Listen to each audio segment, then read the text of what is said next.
Meus irmãos, hoje nós encerramos então as nossas conversas aqui no livro, no final do capítulo 21 de João, onde nós falamos sobre a restauração da vida espiritual de Pedro, por assim dizer.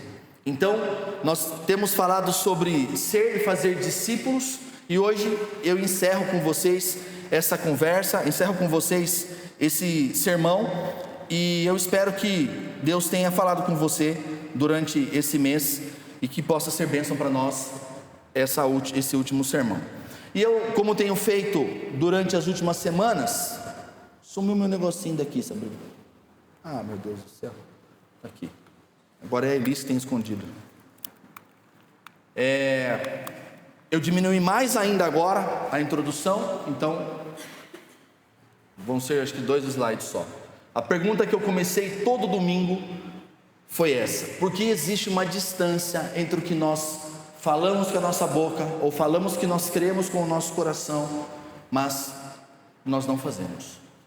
Porque há então essa distância entre o que falamos e o que fazemos. E aí a segunda pergunta que eu fiz durante todo o mês foi: o que determina quem eu sou, o que eu falo e o que eu faço? E aí, como eu fiz nos outros domingos, o James Sire diz o seguinte: nossas ações mostram qual realmente é o conteúdo do nosso coração.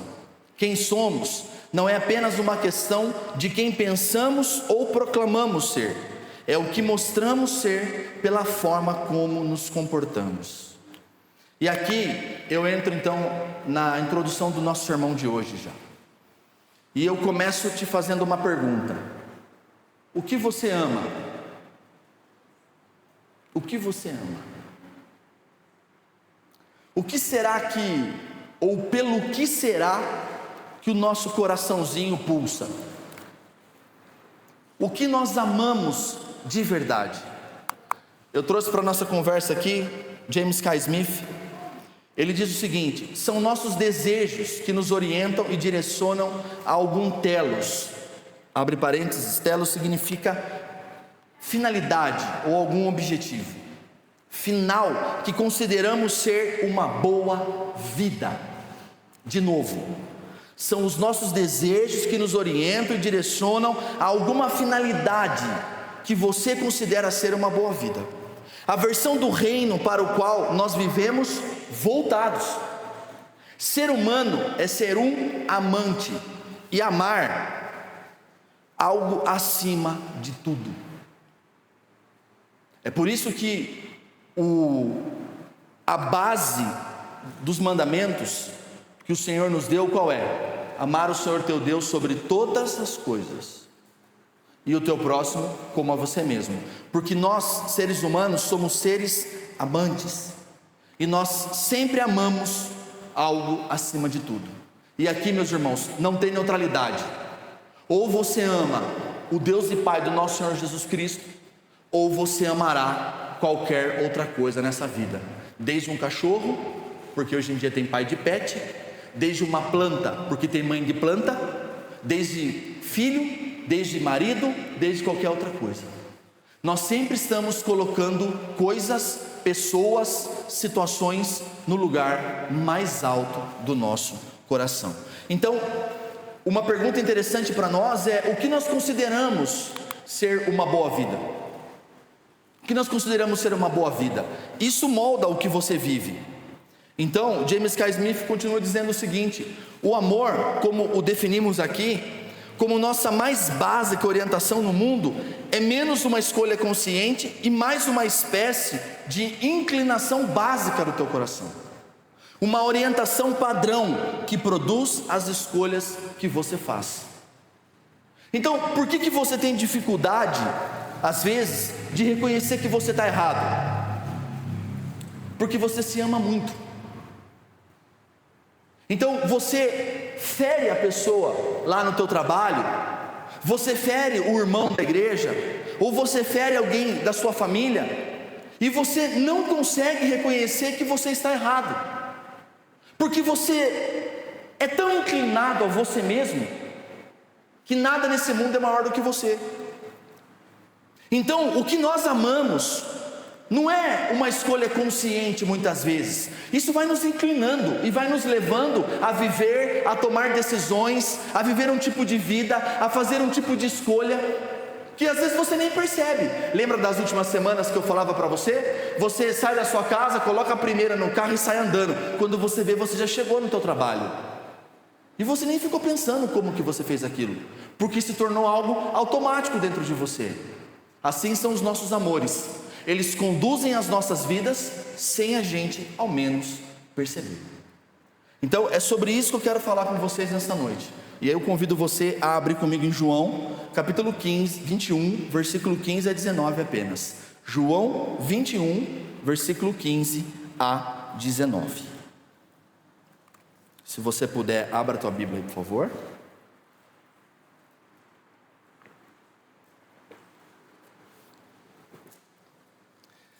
João 21, 15. Se você não tem Bíblia, o texto está projetado. Se você tem, você pode abrir, eu te espero. Obrigado. Verso 15. Podemos ler? O texto diz assim: depois de terem comido, Jesus perguntou a Simão Pedro: Simão, filho de João, você me ama mais do que esses outros me amam? Ele respondeu: sim, o senhor sabe que eu amo. Jesus lhe disse: então apacente os meus cordeiros. Jesus perguntou pela segunda vez: Simão, filho de João, você me ama? Ele respondeu: sim, o senhor sabe que eu amo. Jesus lhe disse: pastoreie as minhas ovelhas. Pela terceira vez, Jesus lhes perguntou: Simão, filho de João, você me ama? Pedro ficou triste por Jesus ter perguntado pela terceira vez: você me ama? E respondeu: o senhor sabe todas as coisas, sabe que eu amo. Jesus lhe disse: apacente as minhas ovelhas. Em verdade lhe digo que quando era mais moço, você cingia e andava por onde queria, mas quando você for velho, estenderá as mãos, e outro o cingirá e o levará para onde você não quer ir. Jesus disse isso para significar com que tipo de morte Pedro havia de glorificar a Deus. Depois de falar assim, Jesus acrescentou: siga-me.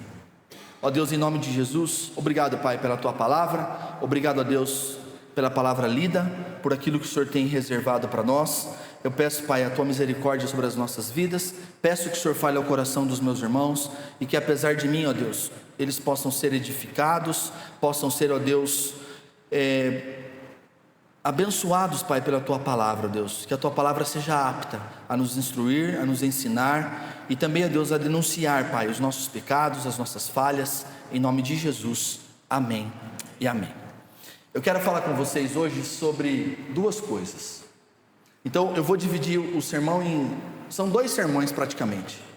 O primeiro, o amor a Deus, e o segundo, o custo do discipulado. Se você preferir assim, pode ser dois movimentos. O Senhor quer que nós o amemos sobre todas as coisas. Isso se chama discípulo. Mas ser discípulo tem um custo. É isso que nós vamos falar nessa noite. Então eu quero começar: o que amamos? Então é interessante porque, se você olhar comigo aqui, nós estamos falando sobre a restauração da vida de Pedro. Vamos relembrar apenas as semanas anteriores? Jesus aparece para os discípulos lá na beira do mar. Eles voltaram a pescar. Eles não pescaram nada. Quando eles voltam, Jesus está na praia, já tem uma brasa ali viva, uma brasa acesa, perdão. Eles então têm uma pesca maravilhosa, porque Jesus assim fez um milagre. Semana passada nós falamos que aquele braseiro significava o Senhor tratando as feridas de Pedro. Os peixes sobre a brasa e os peixes no barco representavam a missão que Deus está fazendo nesse mundo. Jesus convidando Pedro a dizer assim: tragam os seus peixes e venha participar do que eu estou fazendo. Vale lembrar que no começo do Evangelho, quando Jesus chamou eles, os pescadores ali, ele disse que Jesus os transformaria em pescadores de homens. E então nós entendemos essa restauração, esse convite de Jesus para nós, de restaurar a nossa vida, de nos encontrar nos mares da vida que nós muitas vezes estamos navegando por aí, nos trazer de volta para a praia e então nos fazer discípulos. Aqueles que porque foram restaurados, aqueles que porque entenderam o amor de Jesus pelas suas vidas, agora eles proclamam o nome do Senhor para as pessoas ao seu redor.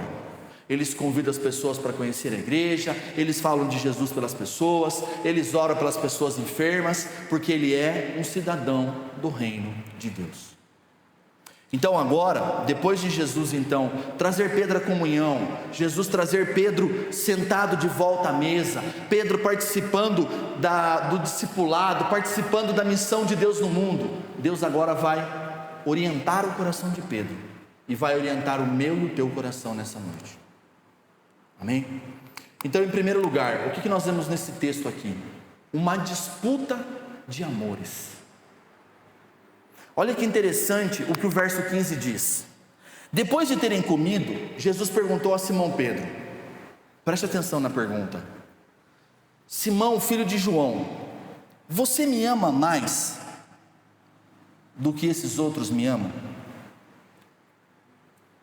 Você já imaginou Jesus entrar na porta da tua casa? De repente você está lá com teu marido, tua esposa, os teus filhos, você só ouve aqui, ó. Aí seu filho corre para abrir a porta e é Jesus. Aí Jesus entra lá na tua sala, olha para você, para tua mulher, para teu marido e fala assim: você me ama mais do que a tua esposa me ama? Se Jesus perguntasse para cada casal que está junto aqui hoje: Marlene, você me ama mais do que o João? Não é se você ama mais Jesus do que o João, é se você ama Jesus mais do que o João ama Jesus. Às vezes a gente não entende isso, né? Será que a Valéria ama mais Jesus do que o Dario ama Jesus? Será que o senhor Baratella ama Jesus mais do que a senhora Baratella ama Jesus? E assim sucessivamente. No primeiro momento, ao ler essa pergunta, parece que Jesus está querendo criar o quê? Uma competição? Jesus está criando uma competição entre os discípulos? Será que é isso? Só que tem um contexto por que ele fez isso. Após eles terem comido, essa pergunta ela soa assim: Pedro, você me ama mais do que os outros discípulos me amam? Pode parecer estranho, ele está comparando, mas na verdade o que está acontecendo aqui é que essa pergunta ela vai denunciar, ou ela está denunciando, uma presunção do coração de Pedro. Vamos lembrar? Olha o que a palavra do Senhor fala lá em Mateus 26:33. Mas Pedro, tomando a palavra, disse a Jesus: olha Pedro, ainda que o Senhor venha a ser um tropeço para todos, nunca será para mim. Ainda que o Cleiton te abandone, ainda que o João deixe a carne queimar na sexta-feira, ainda que o irmão Zé Carlos pare de fazer pergunta na escola dominical, ainda que o irmão Pepe pare de vir na igreja, ainda que... para mim não, porque eu te amo mais do que todo mundo. Dá para entender? Olha o que o verso 34 diz. Mas Jesus disse para Pedro: em verdade, eu te digo, Pedro, ainda nessa noite, antes que o galo cante, você me negará 3 vezes. Olha o 35. Pedro insistiu: ainda que me seja necessário morrer com o Senhor, de modo nenhum o negarei. E os discípulos disseram o mesmo. Está vendo por que a pergunta? Você entende agora por que a pergunta? Porque alguns dias atrás, Pedro, na sua arrogância, no seu amor, porque Pedro dizia que amava Jesus, por isso que eu vou morrer por Jesus, porque eu amo Jesus acima de todas as coisas. A primeira coisa que Pedro faz qual é? Fugir. A segunda coisa que ele faz qual é? Negar. A terceira coisa que ele faz qual é? Volta a pescar. Então o que Pedro falava não condizia com o que Pedro vivia, porque o amor por si próprio era maior do que esse amor que ele dizia que ele tinha por Jesus. Então Jesus agora vem e fala assim: e aí Pedro, você acha que você me ama mais que os outros? E tem um outro detalhe bem legal também, depois leia na sua casa o resto do capítulo 21, que João vai começar a falar dele mesmo, o discípulo, aquele que Jesus ama, o discípulo amado. Quem é o discípulo amado? É ele mesmo. E sabe quem foi o discípulo que ficou aos pés de Jesus durante todo o momento da crucificação? Foi ele, João. Porque Pedro, tinha vazado, como disse a senhora. Então Jesus está falando assim: você não tinha falado que você me amava? E que ainda que todo mundo, todos os discípulos me abandonassem, você não ia me abandonar? Pois bem, você me abandonou. Então agora eu te pergunto: qual é o amor maior do teu coração? Sou eu mesmo? Ou é você? Sou eu mesmo? Ou são as outras coisas? Você consegue perceber que o objetivo de Jesus é mostrar para Pedro que Pedro está enganado? E que a boca de Pedro diz que tem um amor que na verdade não tem naquele coração? Você consegue observar isso? Jesus está dizendo: Pedro, não é pela tua força, cara. Pedro, você se acha melhor do que os outros discípulos. E aí então eu pergunto para mim e para você: em quantas coisas nós pensamos ser melhor do que os outros? Em quanta coisa você acha que você é melhor do que os outros?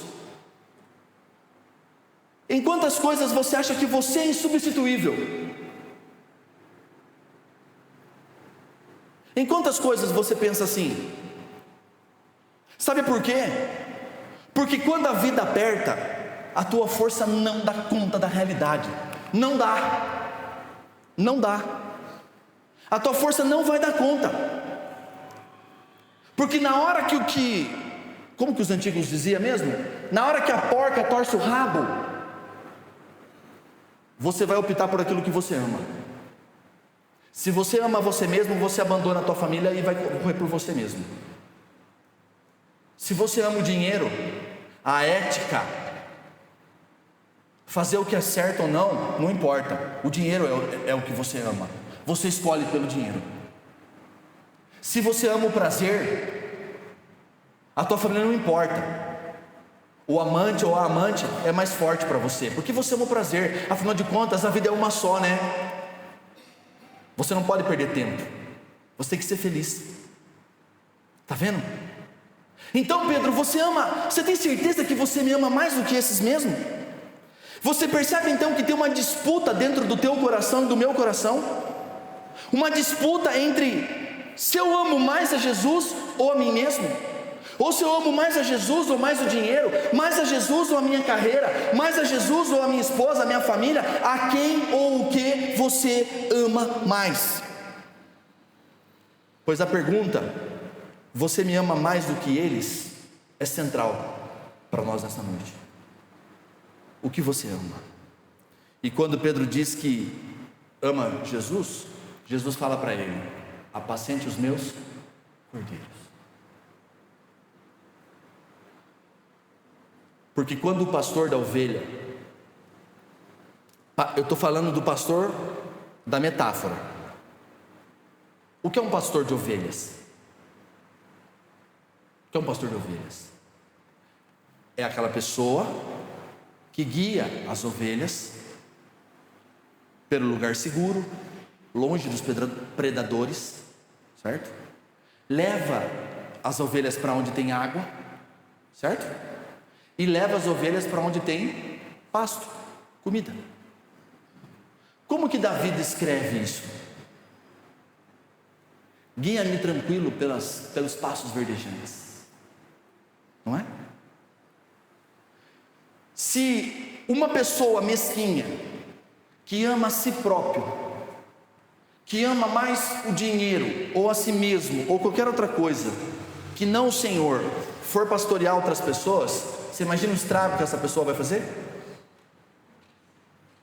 E eu não estou dizendo que Todos nós que fomos chamados pelo Senhor, já estamos prontos 100%, isso não existe.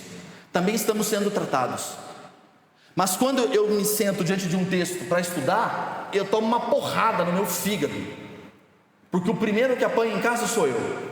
Do Senhor dizer para mim assim: você precisa me amar primeiro, porque se você não me amar primeiro, você vai ferir as pessoas. E assim serve para cada um de nós aqui. Nós maridos, se nós não amarmos o Senhor primeiro, nós vamos ferir as nossas esposas. Se as esposas não amarem o Senhor primeiro, elas vão ferir os seus maridos. Se nós não amarmos o Senhor primeiro, nós vamos ferir os nossos filhos, e aí depois nós perdemos Ele, e aí nós reclamamos que Deus não foi fiel. Faz sentido? Então, se você não amar a Deus, você não vai alimentar aquilo que você precisa alimentar. Então, Pedro, apacente os meus cordeiros. Mas em segundo lugar, um amor direcionado agora a Jesus. Presta atenção na segunda pergunta. Jesus perguntou pela segunda vez: Simão, filho de João, que é Pedro, né? Você me ama? Ele respondeu: sim, o senhor sabe que eu amo. Jesus lhe disse: pastorei as minhas ovelhas. A segunda pergunta, ela é mais profunda do que a primeira. Porque a primeira, Jesus entrou na tua casa, como aquele teatrinho que eu fiz no começo, e o teu filho abriu a porta, e Jesus pegou você e sua mulher juntinho, e falou assim: você me ama mais do que o seu marido me ama? Agora não. Agora você está sozinho. O universo inteiro teve um apagão, um breu, um holofote que cega, brilha no meio da sua cara, sabe? Você e o Criador do mundo. Ele olha dentro dos teus olhos e te diz: você me ama. Pensa nisso, cara. A minha perna já bambeia assim, só de pensar. Você me ama. Agora não tem nada a ver com os outros. Pedro, eu já mostrei para você que tem uma disputa aí dentro de você. Esquece isso. Agora eu e você. Você me ama. Jesus está dizendo: agora sou eu e você. E aí? Você me ama ou não? Você percebe que nós temos dificuldade de amar o que nós temos que amar? Temos ou não temos? Porque você ama facinho as coisas vãs. Estou falando de mim agora. Como eu amo quando eu ouço uma música e eu gosto daquela música. Essa semana um amigo meu que viaja comigo para o seminário falou assim: cara, eu não aguento mais. Todo dia você põe a mesma música no Spotify no carro. Você ouve a mesma música o ano inteiro. Aí eu olhei para a cara dele e falei: maravilhoso conselheiro. Estou viciado nessa música. Mas percebe?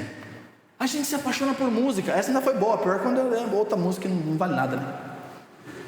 A gente se apega a qualquer coisa. Ai, achei um cachorro na rua. Ai, que bonitinho. Traz para casa, cheio de sarna, de carrapato, pulga. Você tira o marido da cama, vai dormir na sala. O cachorro vai dormir comigo agora.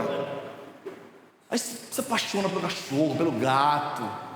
Ó, tem gente dando risada, Deus revelando aí, né? Está acontecendo alguma coisa aí, hein? Mas a gente faz isso, não faz? Está vendo? A gente ama muito fácil as coisas. Irmãos, eu estou profundamente feliz, porque eu comprei uma planta, e essa semana saiu um broto assim no meio dela. Ela é verde, ela é igual essa aqui, ó. Igualzinha essa aqui, Marlene. Eu estou manjando mais que você, Marlene. Aqui do meio assim, ó, nasceu um broto verde claro. Mas ficou mais linda. Aí eu fico lá olhando assim. Aí hoje eu reparei que ele cresceu, tá maiorzão assim, ó. Ai, que idiota. Daqui a pouco eu estou pondo no meu Instagram: pai de planta. Isso eu não vou fazer não. Isso também já é demais. Mas a gente se apega, a gente gosta das coisas. O Miguel já quis 2 vezes pegar cachorro, eu não deixo. Porque se pegar um cachorro, ele vai dormir comigo, ele vai andar com... Eu vou levar ele para o seminário. Eu vou levar para o seminário junto com o cachorro, assim, ó. Eu vou trazer ele aqui na igreja. Fazer um departamento de pet daqui a pouco. Irmão, não dá. Porque eu vou me apegar ao cachorro.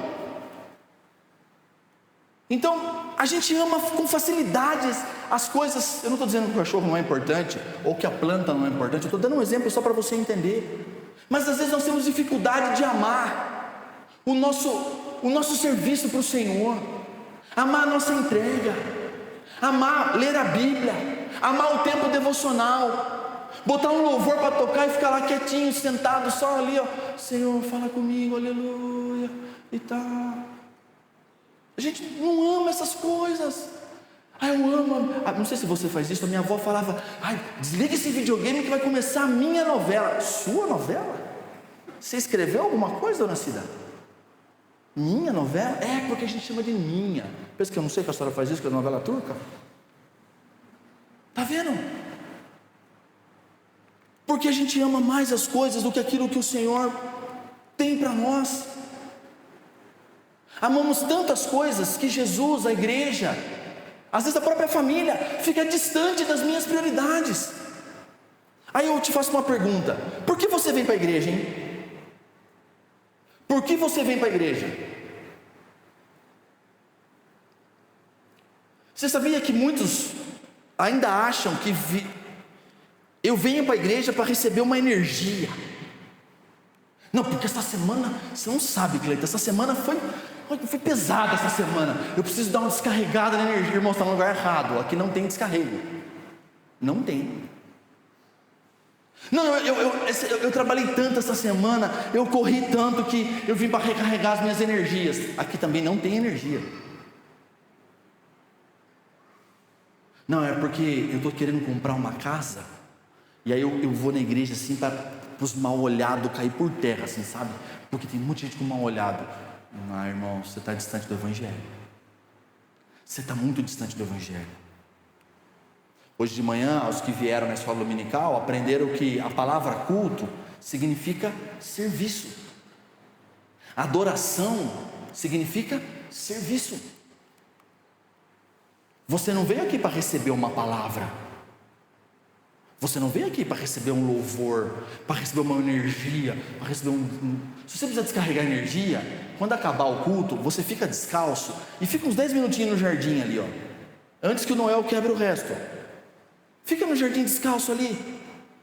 Você vai ver, vai descarregar energia. Descarrega energia, sabia disso ou não? É verdade. Você nunca tomou choque? Pegar no carro assim, dá choque. Se você ficar descalço na terra, na grama, a energia ruim, eu estou falando de energia do corpo mesmo, tá? Não estou brincando mais não. Mas nós temos ainda essa mentalidade de que eu vim para o culto para receber uma palavra. Eu vim no culto para receber uma bênção. Eu vim no culto. Tudo bem, você vem para a igreja, você está ouvindo uma palavra. Você vem para a igreja e muitas vezes, como diz a palavra do Senhor, as bênçãos do Senhor te alcançarão. Mas eu não venho para isso. Eu venho para entregar o meu culto ao Senhor. Então não tem culto ruim. O culto hoje foi ruim, porque o Caio e o Júnior estavam desafinando na hora de cantar. Não, desafinando mesmo, isso é verdade, eu principalmente. Mas o culto não é bom ou ruim, porque nós estamos oferecendo ao Senhor. Entende isso? Então, por que nós vemos a igreja? Mas olha como fica pior ainda. Olha o que o João disse na sua primeira epístola. Esse barulho está me irritando, irmãos. Se você disser, amo a Deus, mas odiar o teu irmão, você é mentiroso. Não é o Caio que está falando, é a Bíblia. Fica bravo com o Espírito Santo, não é o Caio que está falando. Se você disser que você ama a Deus, mas tem birrinha do irmão que está aqui na igreja, você é mentiroso. Pois quem não ama o seu irmão que você vê, mas eu não suporto ver aquela pessoa, cara. Faz o seguinte então, liga para Jesus e fala para Jesus assim. Você pode falar assim, ó, eu não suporto o Cleiton. O Cleiton aqui. Não, eu acho que ele anda muito arrumadinho, as calças apertadinhas ali, sapatinho muito brilhando. Não gosto de você, Cleiton. Então faz o seguinte, você não gosta do teu irmão? Quando você chegar na sua casa hoje, dobra o teu joelho e fala para Jesus assim, ó, Jesus, eu não suporto ficar no mesmo lugar que o Cleiton. Se ele for para o céu, o Senhor pode me mandar para o inferno. Vamos falar isso para Jesus. Porque se eu não posso ficar no mesmo lugar que o meu irmão, porque eu odeio o meu irmão, como que você vai morar no céu? Como que nós vamos fazer isso aí? Como que nós vamos fazer? Fala para mim. Reconcilia com o teu irmão. Não é o que o Evangelho diz? Antes que o juiz bata na tua porta e leve vocês tudo para o juízo. É isso que Jesus disse.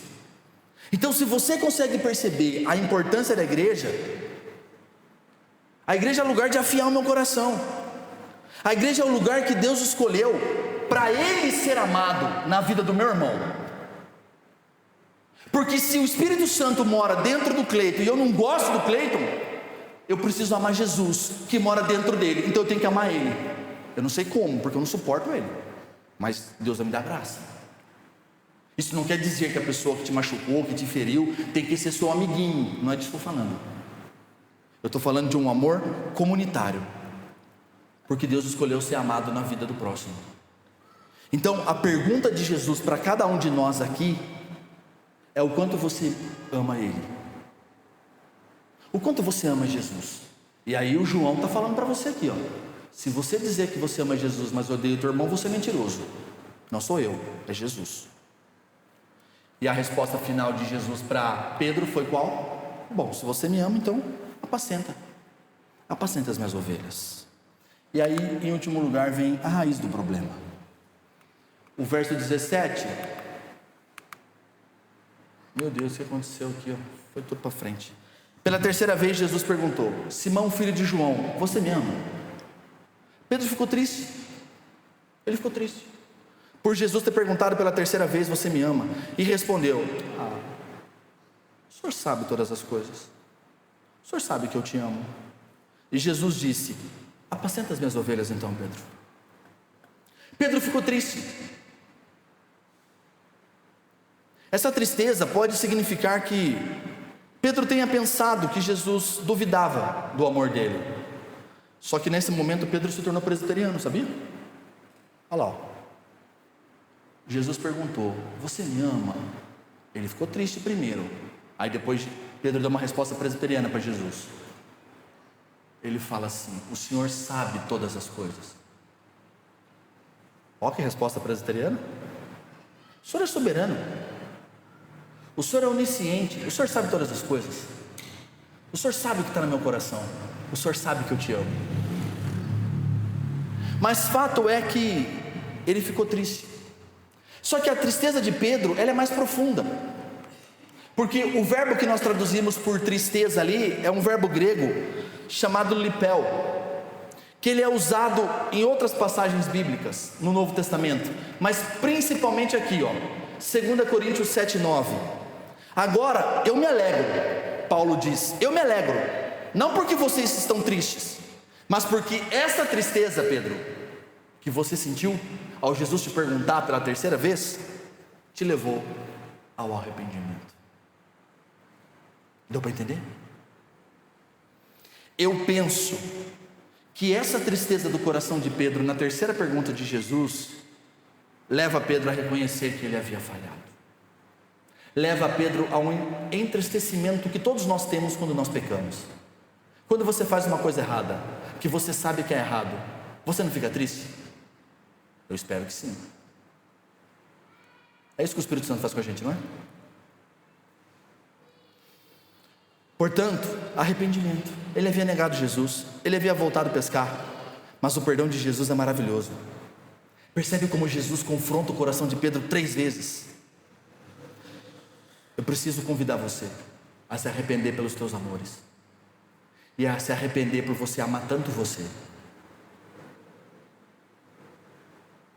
Amar tanto você. Amor próprio é importante, claro que é, mas muito é demais, né? Tem gente que se ama muito, né?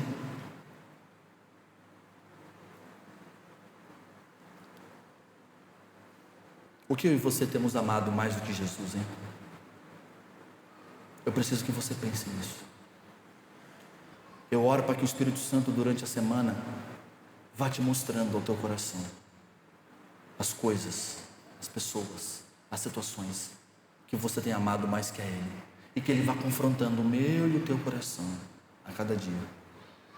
Amém? Mas deixa eu ir para o final aqui. O custo do discipulado. Eu tenho mais 2 versículos só. Um discípulo, ele não faz mais o que ele quer. Agora é o segundo movimento do sermão. Então Pedro agora está restaurado. Pedro agora se arrependeu. Pedro agora está só ir pescar, Pedro. Almas, tá, João? Almas.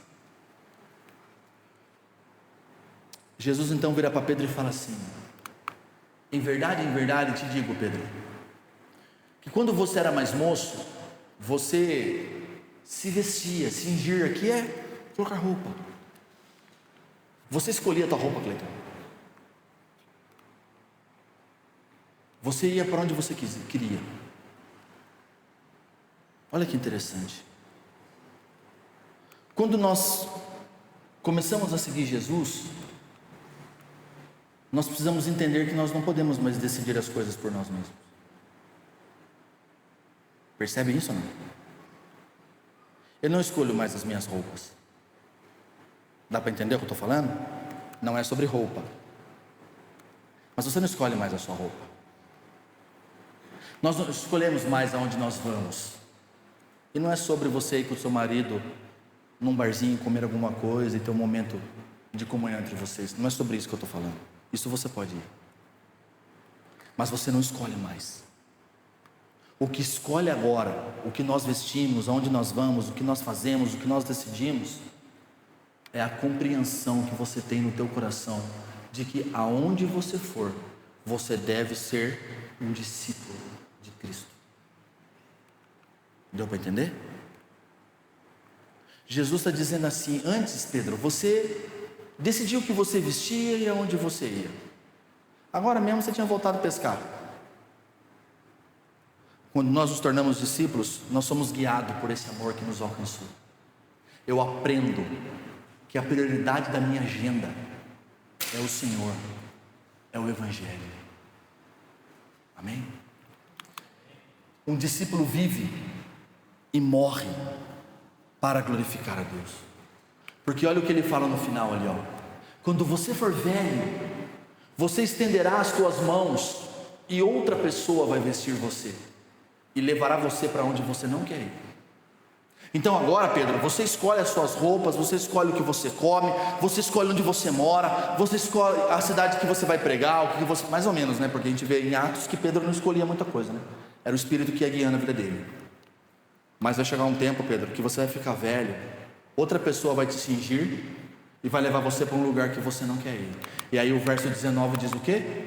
Jesus disse isso para significar com um tipo de morte que Pedro havia de glorificar a Deus. Um discípulo, ele vive e morre para glorificar o teu Deus.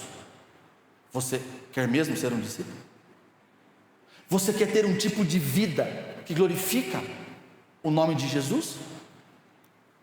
Pensa, o passado, o pecado, a queda, a negação, cortar a orelha do guarda, tudo isso glorificaram a Deus de alguma forma, mas custou o corpo do Senhor Jesus morto na cruz. Porque Paulo vai dizer que aonde habitou o pecado, superabundou a graça. Então a vida de um discípulo, a vida e o discipulado de Pedro durante a sua vida glorificou a Deus. Mas o texto não para por aí. Se parasse aqui nós íamos embora felizes. Mas tem o último ponto. Um discípulo segue o caminho do seu mestre. E aqui, meus irmãos, Jesus só fala isso para Pedro, ó. Olha a praia, as pegadas na areia e uma voz soando aos nossos ouvidos: siga-me. E eu vou dizer para você que na maioria das vezes eu e você estamos seguindo tantas coisas, menos o mestre. A gente segue o mercado, a gente segue a política, a gente segue as finanças, a gente segue o nosso coração, a gente segue as tendências, a gente segue qualquer coisa, menos Jesus. Porque um discípulo, ele segue o caminho do mestre. E a palavra de Jesus para Pedro foi singela: me siga, Pedro, me siga. Só que olha que interessante, qual foi o caminho de Jesus? Que caminho é esse que Jesus está chamando Pedro para seguir? Seria bom se fosse para Caná da Galileia, né? Que nós tínhamos balde de água e transformava em vinho. Mas não é, né? Seria bom se fosse esse o caminho, né? Ou se fosse o caminho daquela mãe que estava indo enterrar o seu único filho, a viúva de Naim, e o Senhor Jesus para o enterro e ressuscita o menino. Ah, que bom que seria se fosse esse caminho. Mas não é. Apesar de água poder transformar em vinho e mortos serem ressuscitados pelo poder da palavra. Mas não é esse caminho. Jesus diz em Marcos 8 que aqueles que querem ser meus discípulos devem fazer o quê? Negar a si mesmo, tomar a cruz de Jesus, colocar nas suas costas e o seguir. Jesus fez isso. Ele se esvazia da sua glória, nasce como um bebezinho em Belém, vive uma vida perfeita, justa e reta, sem erro e sem pecado, como homem, como Deus. Ele sobe naquela cruz e ele morre por amor a nós. É interessante isso, né? E Jesus falou o que para Pedro então? Me siga, Pedro. A mesma coisa que aconteceu comigo, Pedro, pode acontecer com você. Olha como a história é linda. Eu trouxe aqui um comentário de um estudioso antigo da palavra do Senhor, que ele diz o seguinte: os historiadores afirmam, historiadores, não é Bíblia, que Pedro foi crucificado no final do governo de Nero, por volta do ano 68 depois de Cristo. Por não ser um cidadão romano como Paulo era cidadão romano, então Paulo não podia ser crucificado. Paulo foi decapitado. Por não ser um cidadão romano como Paulo, Pedro foi preso, julgado e condenado à morte de cruz. Porém, não se sentindo digno de morrer como seu Senhor, o que Pedro faz? Ele pediu para ser crucificado de cabeça para baixo. Que doideira, meus irmãos. E eu ainda sou obrigado a ver que tem pastores por aí pregando que se você vir para a igreja você vai ficar rico. O Evangelho não é isso, irmãos. Apesar do Senhor poder te prosperar e te enriquecer, está tudo certo. E sabe quando nós pegamos nossa cruz, nós seguimos Jesus? Quando nós proclamamos o Evangelho para todos ao nosso redor. Isso é fazer discípulos. E eu termino aqui com essa afirmação e com uma pergunta. Lembra da semana passada? Evangelismo, falar de Jesus para alguém, convidar alguém para vir para a igreja, é um mendigo contando ao outro onde você encontrou pão. É aqui, nesse templo que está projetado na tela aí, que você tem comido. Então convide os outros para vir comer aqui também. Não a coxinha da Sônia e nem o bolo da Valéria, e nem o pudim de um, a torta do outro, que são maravilhosos, mas o Evangelho da graça que tem sido pregado aqui domingo após domingo. Convide outros. Amém? E por fim, para me chamarem de não confessional, porque eu trouxe para vocês a pergunta 1 do breve catecismo de Westminster. Qual é o fim principal do homem, então? Pergunta o nosso catecismo. E a resposta é: o fim principal do homem é glorificar a Deus e se alegrar nele para todos sempre. Aqui cabe uma pergunta para mim e para você. Será que Jesus tem sido a nossa alegria? Ou será que Jesus, a igreja, é algo que a gente vem, mas a nossa alegria mesmo está no Coringão que ganhou hoje de 1-0? Eu estou falando sério. Você entendeu minha pergunta? Será que Jesus, a igreja, é uma programação a mais da sua semana? Mas a tua alegria mesmo é no dia 5, quando cai o pagamento. Lá em casa é o dia 2, quando cai o ticket da Elis.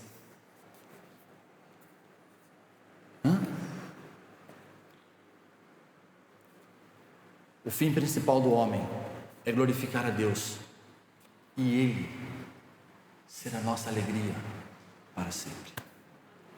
Temos um longo caminho pela frente, amém? Que Deus nos abençoe. Eu queria convidar você para um tempo de oração, pode ser? Fique em pé, pode desligar aí.